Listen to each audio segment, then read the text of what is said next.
Happy New Year, everyone. Hello. It's January 2019. Can't believe it. And here we are again. Snow is falling. It's ice cold outside, so I'm probably going to be shivering the entire presentation since the audio room is right on this cold wall. So anyway, here's the topic today. Move the needle. What a great January message to move the needle. And if you look at the definition of it, up one page up. If you move the definition, Moving the needle, the definition of it is making a significant or noticeable difference, positive impact. All right, so when we look at moving the needle, that means we want to see enhancements and progression in our business in 2019. Where do we start? Sometimes it's really difficult in our business, our industry, because January and February can sometimes make the needle seem really slow compared to the holiday madness. So talking about moving the needle when there is no traffic or traffic diminished can create frustration and kind of hopelessness. However, if we move the needle or think about moving the needle based on what we accomplished for the year in 2018 and what we want to accomplish in our performance in 2019, that might allow us to look at it in different buckets. So that's what we're going to talk about today. Great.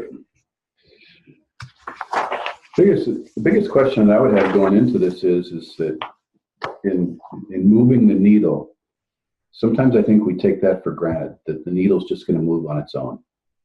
And in business, it doesn't work that way. In business, you have to plan. You have to know where you start, as Terry said, and then you have to know who's responsible for what, by when, and go from there. And I think that in the salon business, it's easy just to keep everything moving, but not necessarily think about how are we going to increase this and how are we going to do that, and how many people do I need to add this year to hit the objectives? How many people do we lose on average within a 12-month period of time? So I know let's say it was one person. Well, you lose people in two different ways. You lose your manpower sometimes, you lose your guest count.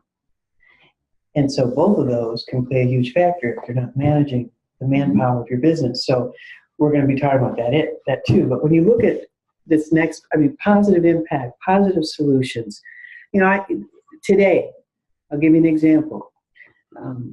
We've got a product line that's launching a new demi color. And one of the directors came up to me and said, "When are you putting it in the store?" And I said, has it arrived? Yes, it has. I said, then it should be in here. Let's go down and talk to the space team. So I went downstairs and I looked at the space director and I said, "Jamie, where are we at? When is demi? What's your timeline look like? Because I'd like it in here by Monday." And she said, "Well, I was told by someone else February 4th. How do you move a needle when people aren't speaking the same language or having independent conversations without everyone moving in the same rhythm?"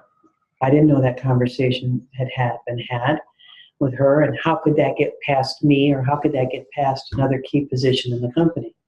You can't move a needle if communication is it's at stake. I heard a great line in the show the other night and I've been thinking about it a lot. Sometimes we have companies that think our staff and our relationships with our team is a need-to-know basis. Just needs to know. I'll let them know when they need to know. And you can't be part of a big plan or a big picture if you don't know what's going on behind the scenes. You can't make positive impact if the team is not fired up. So when you look at where are people at right now, are they fired up? Are they excited? Are they interested? Or are they sleeping with your leadership style? And fire up. This is the greatest time. We got a Super Bowl that's happening in 2 weeks, a week and a half. And what do you think they're talking about right now? They're not sleeping. They're not just interested in the game of football. They're not just motivated to win. They're not excited about making the Super Bowl. They're fired up. And what does it take? It's everyone on the same page. So funny, I was listening to Steve had one of the sports channels on, And they said, what you don't know about the Super Bowl, it's one of the hardest games to play for a team. Because for 2 weeks prior to the Super Bowl, they are almost nauseated talking about the plays, talking about being prepared, moving that needle to win the last game of the year. And halftime is a half hour. They love halftime at Super Bowls because last year, 8 guys had to have IVs during halftime because they were so dehydrated. So halftime being extended because of the hoopla for the public gives that team time to get back physically or mentally where they need to be. What kills the Super Bowl's momentum, and I'm going to tie this back to the salon industry in just a minute, is there's 40 minutes that because of the opening being so dragged on, usually they have 8 or 9 minutes before a game starts, after they're dressed or after they warm up and leave the field and come back on after 8 minutes. During the Super Bowl, it's in excess of 40 minutes. Those guys are standing back there, dressed, ready to go, and they're losing their minds because they're so ready to play. Mm-hmm. We have that in business too, where they're so ready, they're so excited, and we have them dressed with nothing to do because they don't know the plans. And we can be creating that. It's almost, I don't know what coach was talking about it, but he said, you have no idea the mental preparation we have to do just to get them through those 40 minutes. I'll bet. They talk a lot in football about any change in routine. Yeah. Even a morning game or a London game. I mean, I still don't understand why they do, well, get my seat off. I still don't know why they do that and what that time change and everything has to do to the athlete, but where are we at? I mean, your leadership, and once again, we're a victim of that slower traffic in January and February. It can slow way down. And you have to be almost communicating more during that time. That coach said, I can't leave them alone during those 40 minutes. They'll lose their mind. So we all have to go out there and be absolutely with them. How are you leaving your people alone in January and February during that slow time when they just came off of busting their tail, being at a high pace?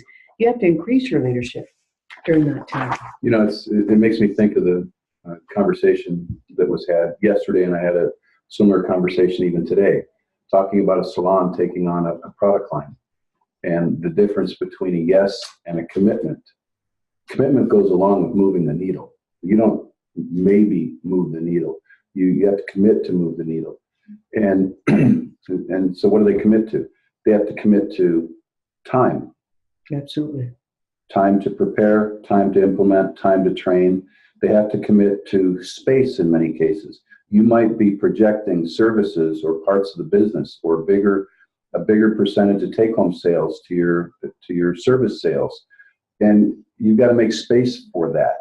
Well, not just find space. Well, even talking about where's Demi going to go in the space, right? Mm-hmm. What's it look like? What are the colors? Is it going to complement what we have in place already? What needs to move? What space? And we talked it all through, and now she's got a plan. But that doesn't happen by accident. Right. You have to go in there and be specific about it.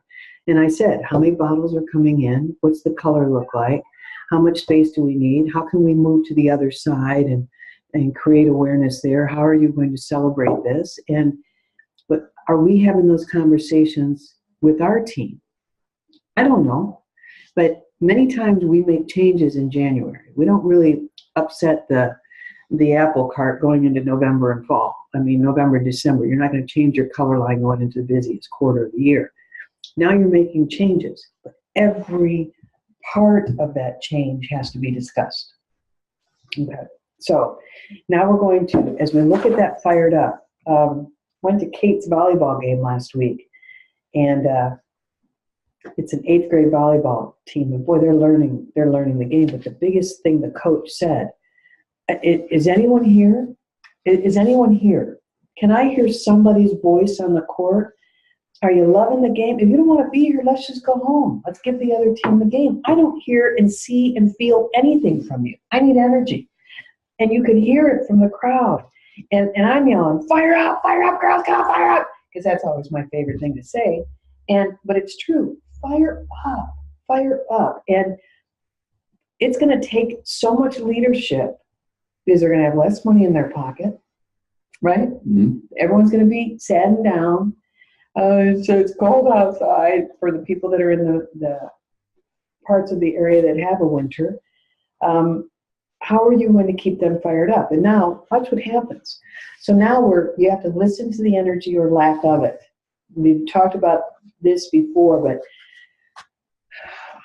what kind of response does your team have when you bring up, like, we're bringing in a new demi color? No, or is it, yeah, we've done that before, but it just doesn't work here. Or, yes, thank goodness it's finally here. We've been waiting for it. We're going to embrace it.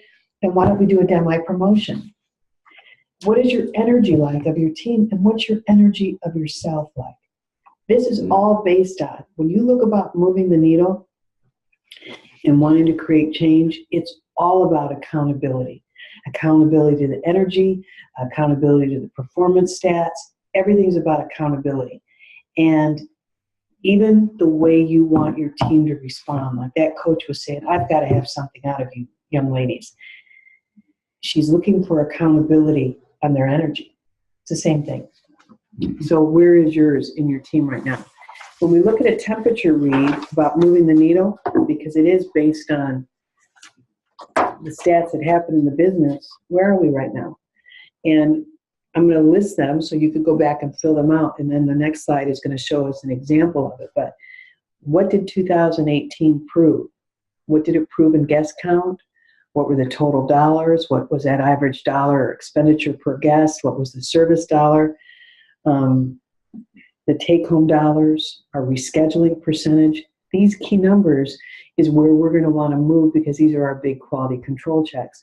The deliverables on what we are committed to are going to be documented here on what should our deliverables be in 2019. What do you want to say on this before we turn the slide? I just think this temperature read is much like going into a doctor's office. There are things that they're going to take. They're going to take your vital signs every time, regardless of what you're there for. Maybe even if you don't like it. Right. January, the beginning of a new year, the beginning of the first quarter of a new year is always that opportunity. Some start much before it, but it's definitely something that you want to do. Well, they call it New Year's resolutions for a reason, right? Yeah. But again, the majority of New Year's resolutions are never followed. And it's because they weren't planned to follow. Or lack of attention to detail. So taking this temperature read and understanding where we're at, what happened in 2018, what are the good things that happened, what are the directly measurable? And so for sake of example, because we talked about this, when you look at guest count from 2018, you have to look not only at guest count, but service providers that contributed to that guest count. And so you cannot say that you're delivering extraordinary service if it doesn't show up in these numbers. You can't say that you're doing justice to the new initiatives that you've brought in if it doesn't show up in the numbers. Eventually, not saying it starts from day one, some of those projects, but they will absolutely show up in the numbers. So it's all of those things. What do you value? What do we value? Do you value guest count? Do you value certainly the total dollars? And that passes down because people measure it based on their paychecks and gratuities. But then also, what about service? Are we delivering service at an extraordinary level? What new services fed into that? What take-home dollars? And how are we going to influence? Yes, how are we going to influence that take-home dollar per guest? How are we going to influence that service dollar per guest? How are we going to influence that rescheduling percentage? And when you take a look at the contributions, and so many times people say the only thing we can do to increase dollars is to do a discount. Like the only way we're going to, we have that here sometimes. The only way we're going to increase traffic in the space is to do a 20% discount through this time period. If you think discounting is the only way you add value, there's a problem there. Right. So how do you do something more than discount? How do you upsell and try to create? Or if you take on another category, we're going to celebrate, or something different.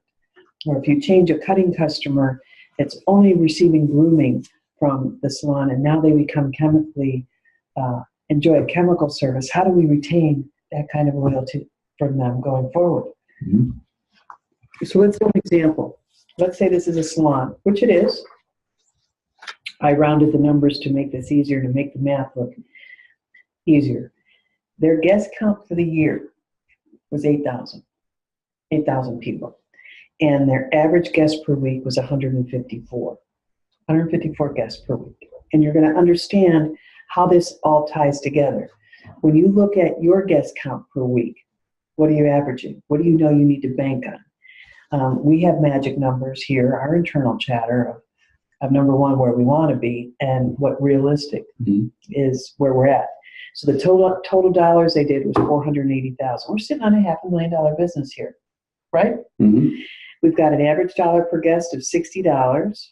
The service was $436,000, and the average service dollar $54.50. Take home dollars they did $44,000, right? Less than 10%. Mm-hmm. And average take-home dollar per guest, $5.50. The rescheduling percentage was 46. Now, as we start to move here, we're going to ask some more questions. But first, how do we feel about that? What was it versus 2017? What were the changes? What were the manpower changes? What was our pricing changes? What made up that stats prove? What were the components that made up these results? And what happens if we lost ground in some? So when we look at, even when we do ours, we keep 10 years at a glance looking back. And we had some big changes in 2014 primarily. And you can see a drop and then how we've grown it back up. But as soon as you look at it, you can see 2014 and see the influence of those changes. We also can see the staffing changes, everything that happened as a result to create and come back. And you're looking for progress each time. Some of you have had walkouts, similar to our story in late 13 and 14. How do you rebound from that? What did it take? How long did it take you to catch back up? Was pricing a factor? What was that dollar per guest? What was your percentage of chemical service? So on and so forth. You know your starting point, you know what you lost, and know what it took to gain back in or up. Now, what are you going to have to do to move forward, to move the needle?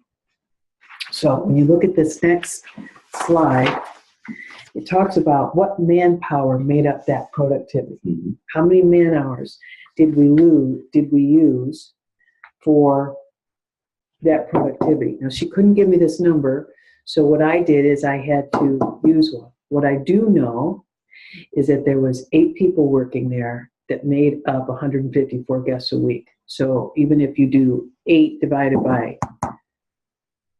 So less than 20 per service provider. All right, and most of them were working 35 hours or more. She was really happy that she had a staff willing to work. However, if you're working 40 hours a week and only seeing 20 guests, that's low productivity or low pace. Unless the service per guest count is high. Well, it's not. Okay. Okay, as you can tell on here. You can tell by the $60 per guest. Exactly right. So it's not there. How can you move the needle with performance productivity? In this case, based on 8 hairdressers and only seeing 154 guests a week, we've got to create more traffic. And we're only rescheduling 46%. That's another reason we're only at 20 guests a week, right? Mm-hmm. So it's telling us things. How can you move the needle in traffic and dollars? And how can you move the needle in performance productivity? So are we going to do service promotions throughout the year? Are we going to do rescheduling contests? What do we need to do to get our attention? Because these are not passing stats. Even though it's a $500,000 business, mm-hmm. It might be could it be? Well, it might be the most they've ever done. But what could it be? Are we at full throttle? And what I said, is there a lot of downtime? Because they're in the back room a lot. I said, so are they more comfortable back there than they are on the floor? Mm-hmm. Right? It can almost become their home away from home mentally when they're not on the floor. Okay, so this is an example that I love. And since she couldn't provide it and really didn't want to, we're going to take a look at this example because I think it's a good one. This was a salon. I think we've showed this before to you, but this was a salon that had room for 8 hairdressers. Mary is the owner of this salon. And if you look at the hours the salon was open, it was 9 to 7, 9 to 7, 9 to 7, 9 to 7, 9 to 7, Monday through Friday, and 8 to 5 on Saturdays, which is a 59 hours of open. And then what you do is you write the whole schedule out on the bottom, and you do total hours across the top, and then you do total hours of man hours per day, right? Mm-hmm. So in this example, we've got here 59 hours were open with 8 possible hair hours, and we've only got 189 hours of productivity that they're going to be working behind the chair. Doesn't mean they have a guest. This just is that they're going to be working 472 man hours that are possible, right? And when I first worked with Mary, and it's so funny, Mary must be doing well because I haven't talked to her in a while. But she had Mary Sue, Kathy, and Tammy. And just so you know, Tammy was on maternity leave, I think, and coming back or something. Yes, because she gets only 22 hours. So I said, let's make some changes. I said, first of all, can you tell me about Thursday what you see? And she looked at Thursday. I said, you're open from 9 to 7. No one even works till 7 o'clock. Well, it's kind of weird to me. And so we laughed and got a big chuckle out of it. So we did our first change. And I said, Mary, will you trust me on this? I think you need to close on Monday. And I think sometimes when you look at your business, it doesn't look busy. Energy is lacking something. So we changed the hours, and we did 12 to 8, and everyone works the same schedule. 12 to 8, Monday, Tuesday, Wednesday, Thursday, and Friday and Saturdays, 8 to 4. Everyone working 40 hours. Tammy was still on maternity leave, and we still had 3 more chairs we could fill. See that? Absolutely. Good. So then we went one more place. Enter. And this is the one I like the most. This is, we're still closed Sunday and Monday. And they hired 2 more girls, Stephanie and Amy. And Tammy came back from maternity leave. Now we've got 1, 2, 3, 4, 5, 6, 7 people working 40 hours a week. And the salon is open only 40 hours a week. And 280 hours of 320. What do you think that energy feels like in that business? Huge, Feels right? great. Yeah. And then on Monday, she said, I have no time for leadership. I'm behind the chair all the time. I said, okay. So Sunday is closed. Monday is specialty offsite education only with advance notice to the staff because the staff's complaint was they were never told in advance when they were needed for education. Tuesdays became, when they did have in salon, a class was from 9 to 11 o'clock or 11:45. Or if I'm not doing a class, I can do some recruiting because I've got 1 more chair to fill, which she has since filled. And Wednesdays could be a staff meeting or a weekly download, includes lunch. And on Thursdays, one-on-ones per quarter that are scheduled way out in advance. And this is all before they open, before she needs to be behind the chair herself. And she said, I'm working less hours and getting more done because I've got them all in front of me and we're controlling the energy of the business. Good? So when you look at this, what does your schedule look like? The reason we're putting this on there is if maybe your manpower and the way you're using your manpower and your labor isn't going to allow you to move the needle. And this allows you to influence your productivity in a huge way. If you ask your staff, what is your favorite day to work here? Most of them will say, well, we're all here. There's a special energy that's here. And then some, your loners might say, I like Tuesday because I'm by myself. Well, then go be by yourself somewhere else. We need energy in our business, and we need spirit, and we need to have people feeling their contribution to each other and to the business and to the guest. For those of you that are in more established salons where your staff, you've got an allotted number of chairs and stations, and you're at or near capacity from a people standpoint. One of the things that I think you need to look at is to realize that all of your weekly hours are not created equal. You might have 2 or 3 people that are seasoned veterans and 2 or 3 others that are brand new, that are less than a year experience on the floor, that make up that mix of, let's say it's 200 hours in a week in your salon. You got to take that into consideration too, because if you're expecting similar numbers to what you did with a different staff mix, that can be a challenge. We've had salons that go through that. Now, there are salons, if you're in a salon that creates its own traffic, that creates traffic, the traffic remains the same. It's the bodies that change, who the service providers are.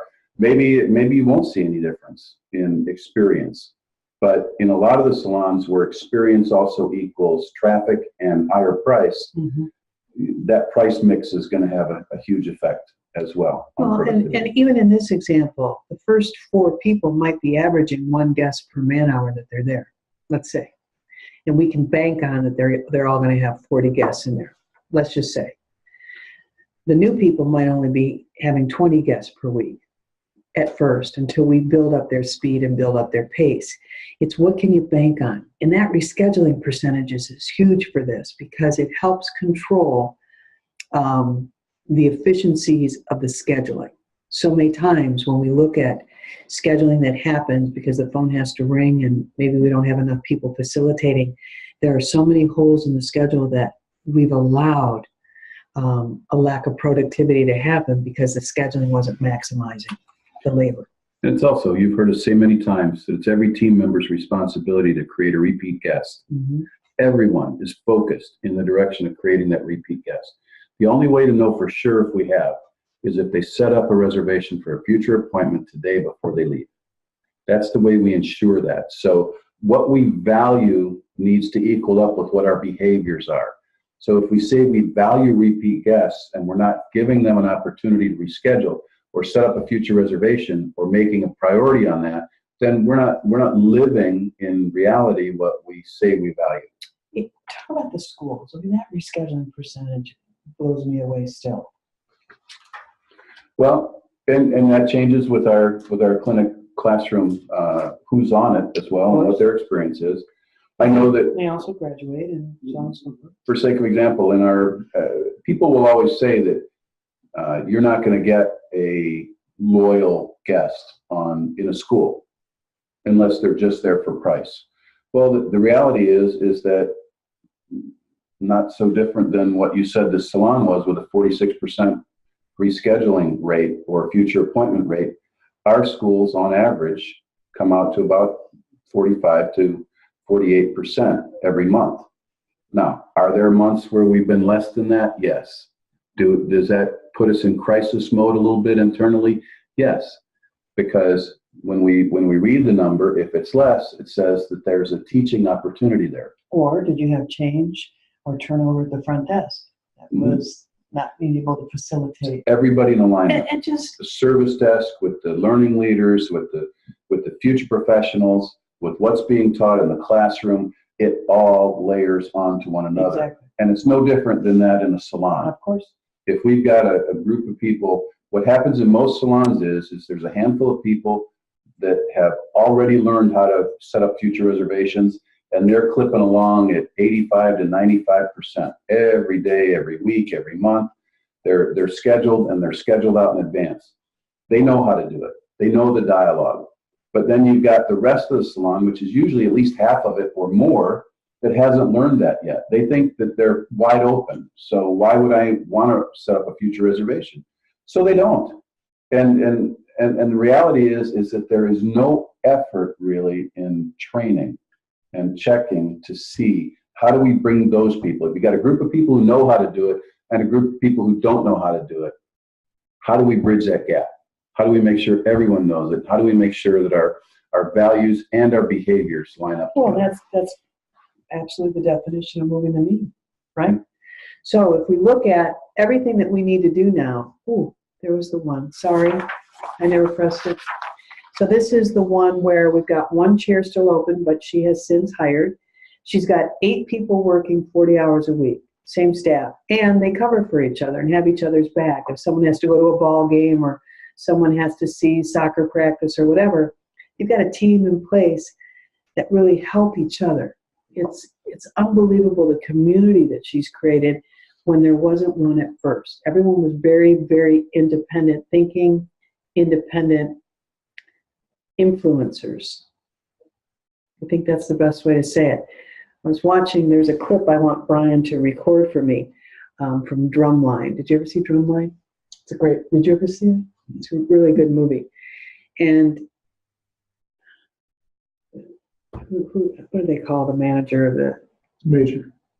Drum major. the drum major? But who oversees the whole thing? The director. The director, the band director.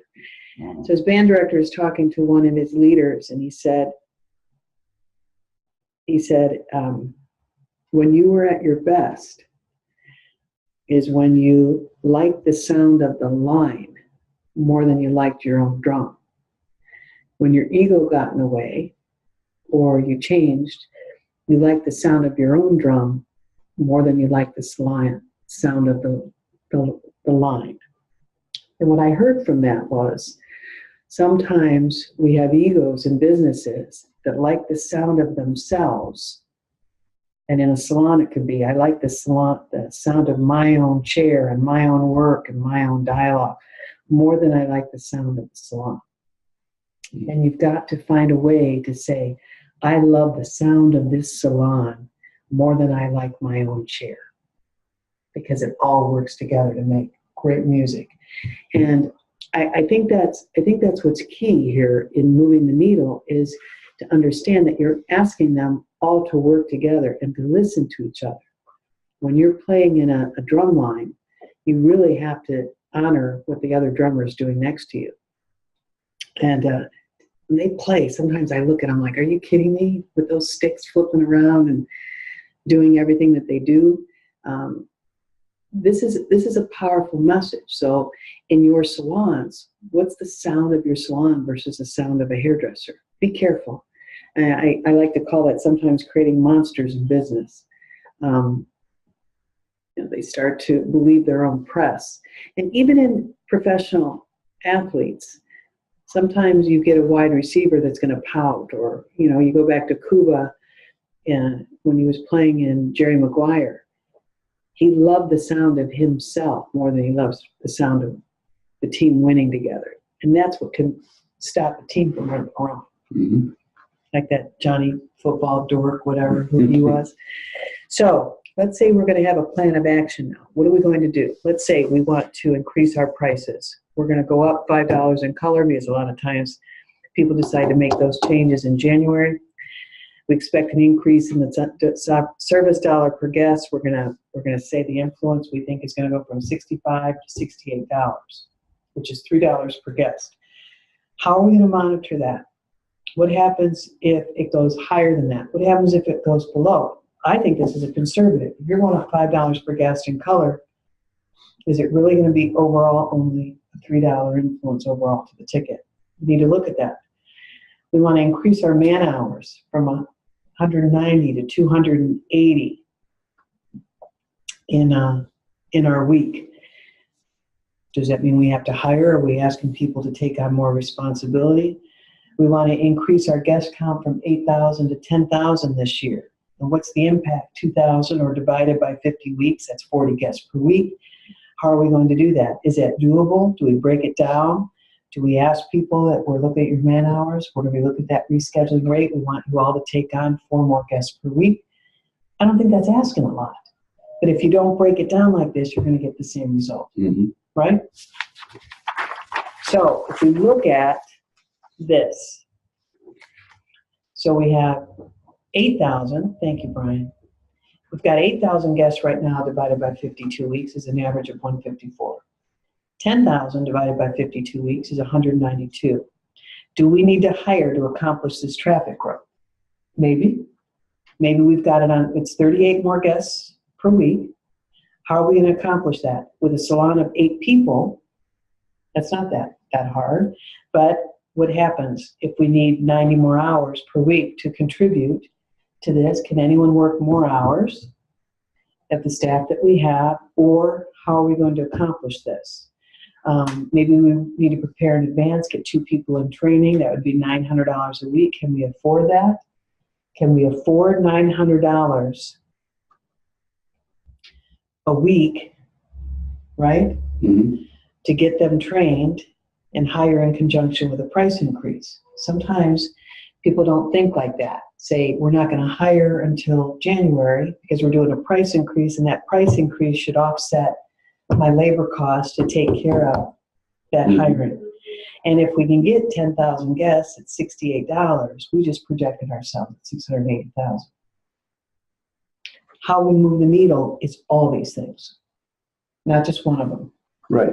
So with this example, you've taken a salon. If we think back to the first one, the salon did 480,000 in the previous year, and now you're projecting it at 680. And not a big jump in dollar per guest. This big jump is traffic. This big emphasis, it could be on a little bit of a price increase, but if they can get that rescheduling rate up to 65 or 70, they're going to be locked in, because I'm sure they've got enough guests. Right? Nicely done. So here's the effort questions. How are we doing on this? Who supports the who? Our salon army. The who is who we are. So when you take and I must have been really out there a little bit when I wrote this slide, but who's the who, right? Who's the who? Who's the who in Whoville? When you look at the who, if you're not having a whole team that's trying to fit into this new, we want a higher percentage of, I have a hard time with the who, especially when we're asking for change, or we're asking for compliance, or we're asking for accountability. And I still have a hard time. Let's say I say to you, hey, I really need you to say this at the close of every time you're rescheduling. We're working on that rescheduling position. And you just blatantly decide not to do it. How am I going to feel about that as a team player? I'm going to have a tough time. Feel on that, yeah.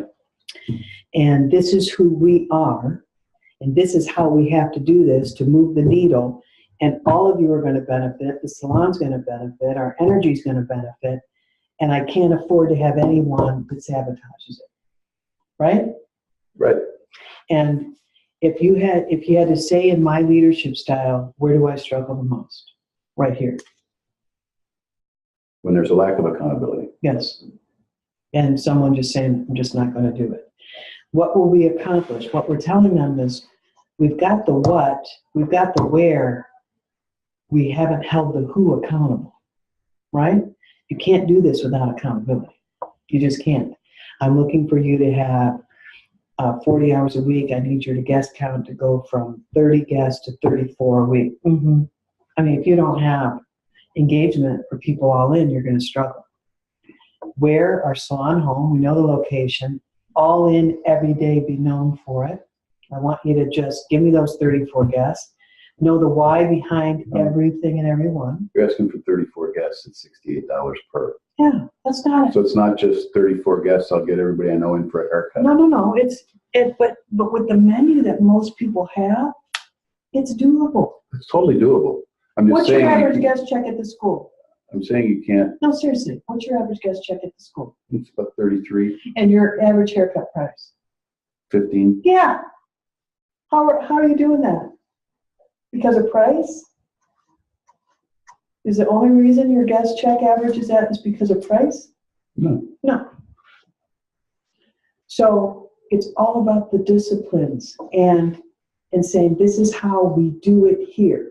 This is how we do it. Honor the way of how we do it.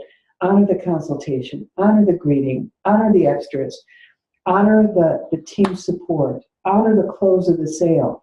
This is how we do it here to create maximum results. And you have to know the why behind everything and everyone, and don't make excuses for the why. Good? Very good. So the next one is, tell me this isn't a great slide. Success is, oh, sorry, Brian, thank you. Success is the sum of small efforts repeated day in and day out, every day. Not, we're going to shortchange the person at the end. I was reading this this blog. No. Someone put a question. I told you about it. Someone put a question out on hairbrain something that they wanted. It was a group of people, and they were asking for feedback from people on. I don't know why we were copied on it. And they said, I've got a problem with a hairdresser. What would you do? And people were writing in their answers. And one girl wrote, all owners suck. Owners don't appreciate their staff. What else was written? It's against the law for an owner to tell you what to do. It's just on and on negativity. And I just thought, God bless these owners that absolutely are being taken for granted because they haven't insisted their way be honored. Their way. That's huge. Yeah, and rest assured, if we go all the way back to something that we believed for years, is that people will listen to whoever's at the microphone. Oh. And in business, if you're not at the microphone, somebody else is. And in that case, that's what made me think of it, was here's this long strand.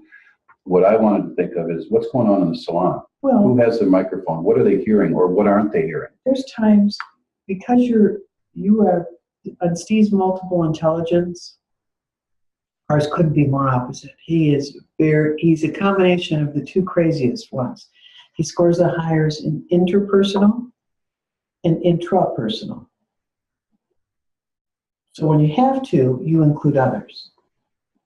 But if you don't have to, you don't. You think you're big in the thinking of things. Where you say to me, if I think it, I have to talk about it. So I'm always, to drag things out of him, I have to ask questions to get his thoughts. And he might not be done thinking about something yet. So if he's not done, he's not going to answer. How are you with your staff? They can't have you lead in silence. I say this all the time. Silence is the enemy of success. Everyone needs to be on the same page, needs to know what's trying to be accomplished. We had a young man in our warehouse. I don't know if you know about this yet. And he said we had someone working here, Ernie, that retired, that talked. I mean, if anyone can talk, Ernie could talk. And he also, his chatter when he was working in our order fulfillment area was about productivity, urging others, come on, speed it up, you can do it, think differently, blah, blah, blah. He was really a natural motivator out there. And in his 70s, he was still the #1 producer. Mm-hmm. So he retired, and his nephew is working for us now and doing great. And he came to our HR person and he said, I've got to have someone talking to me about my numbers. Ernie did it all the time, and now it's just silence. I need to know. I need to talk about it. I need to have conversation. Did I tell you this already? No, Louis did. Okay. And so I said, maybe that could be Andy's assignment every day, that he starts the day off saying, okay, let's do a recap yesterday. This is what we all did. This is what we can do better. He can't have silence when he's trying to accomplish something. And there's a lot of times that leadership thinks there's silence because they're thinking about it is enough. And it's not. It has to be communicated. And even if you're just checking in with someone, how are you doing on that? Do you need me for anything? What can I do for you? What are the important issues right now? What are your focuses? If those things are just even checking in mentally, I think that makes a big difference. To have someone just say hello to you but not talk about what maybe is on your plate, you can't even identify what they're working on or if they need you. When you're trying to create a successful business, you have to keep checking in and have your nose in the game. Well, I think back to a story that we used to tell frequently that we haven't told in a long time. And that's a mentor of ours that we studied under years and years ago by the name of Ralph Stayer, the owner of Johnsonville Foods. He wrote a book called The Flight of the Buffalo. Yeah. And just the title itself, think about that. Flight, a buffalo flying? I don't think so. Well, he used it as a metaphor of what happened. You know, if we had buffalo and they were so plentiful, why did they become almost extinct? And how did they become extinct during an era when there weren't these guns that were the threat? They didn't become extinct because people had high-powered guns that they could go out and just harvest or kill all these buffaloes. Mm-hmm. And so what they found in studying it was the fact that in a herd of buffalo, there was one main leader. There was one lead buffalo that everyone followed. Everyone did as that leader did. I want to know how that buffalo got chosen. I know. Well, I'm sure that was interesting. And what the Indians would do and what the early cowboys and whatnot would do is they would study the herd. But the cowboys didn't. They'd try to just shoot They them would try and shoot them up. But the Indians knew that if they could study the herd, see who the leader was, and then they could kind of wrangle the leader over a cliff, all of the other buffaloes would follow that leader to their death. and jump. And that's in reality how it happened. So he asked the question, okay, let's look at it and compare it to another thing. And what they compared it to was the goose. And they studied, and we all know, and we all marvel, and we all watch when they fly, the migration or the kind of the matriculation of the geese, and that they travel in formation. And it's usually in a V formation. And if you really watch it, what you'll see is you'll see them all flying beautifully in a V. And occasionally, the person at the beginning of the V, the goose in the beginning, decides to peel off and go back to the back. And he's tired. Because he's tired. And so in studying what happened, it was this. First of all, they found in studying geese that it was every goose's responsibility to know the destination, to know the goal.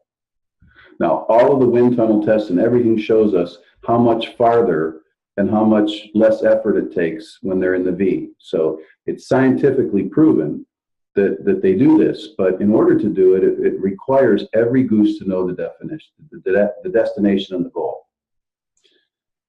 If they land and rest and a goose stays behind, and you'll absolutely see it, I've seen it myself, there'll be two other geese that stay behind to make sure that goose is okay. Well, they're either going to wait till he's okay to fly again, or realize he's not, and then they go on. Or they wait till he dies. But what that says is it's every goose's responsibility to fly or not to fly. And they to make take that care of choice. each other. Yep. And they take care of each other. The other thing that they notice is you can always hear that V going across. That's what calls your attention to it before you actually see it. That's true.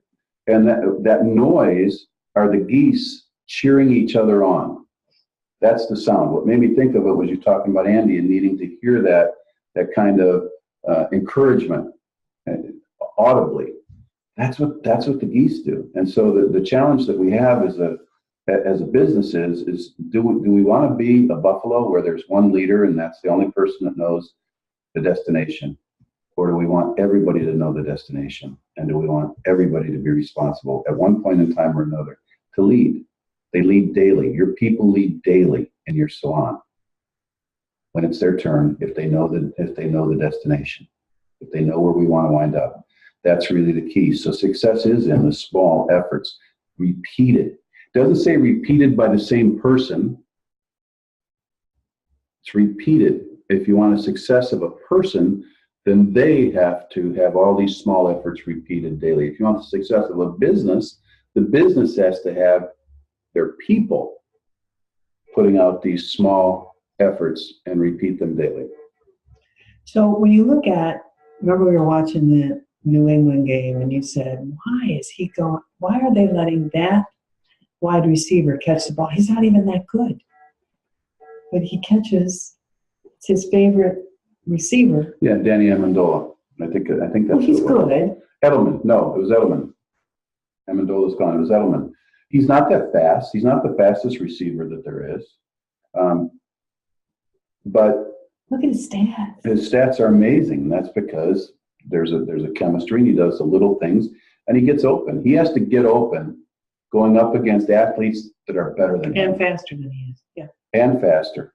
And if you stop and think about that, And younger. that's pretty amazing. Yeah, because he's not, yeah. And he's not spring chicken anymore. But that all is with absolute focus, right? Mm-hmm. So, better yet, what's next? Well, I'll tell you what's next if I can go down to the last slide. How come it's not allowing me to go there?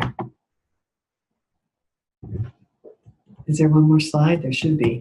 There is. Okay, so we're just going to go to it. We're going to go. So here's what it is. Okay, so now we're sitting around, and this is a team meeting. It's what can we do better? What are our enhancements going to be? How can we become better as a team? And sometimes it's just working the same schedule and creating that better energy. What service steps could be improved? The guest experience from the time they arrive to the time they leave. What little things even could we put in place? What technical steps need to be improved? And what's going to be our new improved version of our business this year? We're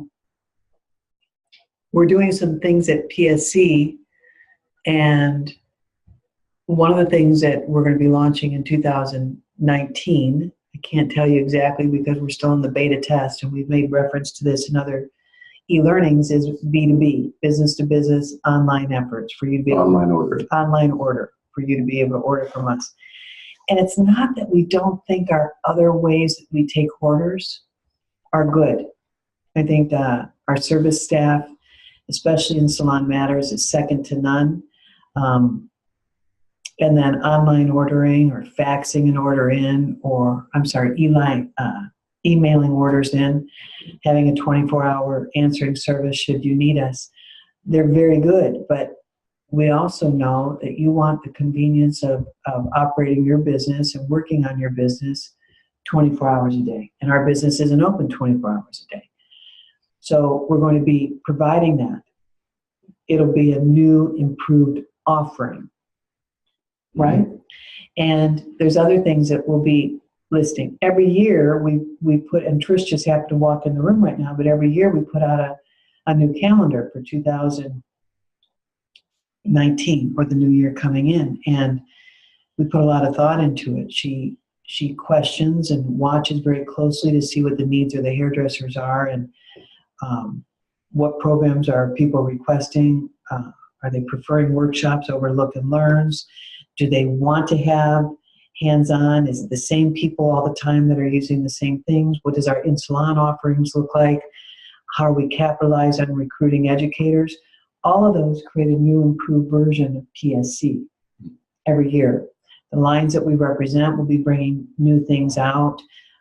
We'll be launching those throughout the year. So we are not able to stay the same. And I'm always amazed at how much really changes in a year's time. And what we challenge you is don't get stuck. And sometimes we're stuck and we don't know how to move because it was maybe our best version. Just keep looking at and saying, okay, how do we have the grace and the grit to move this business forward some more? The grace of being able to service beautifully and the grit to understand what's next. What do we need to accomplish? Yeah.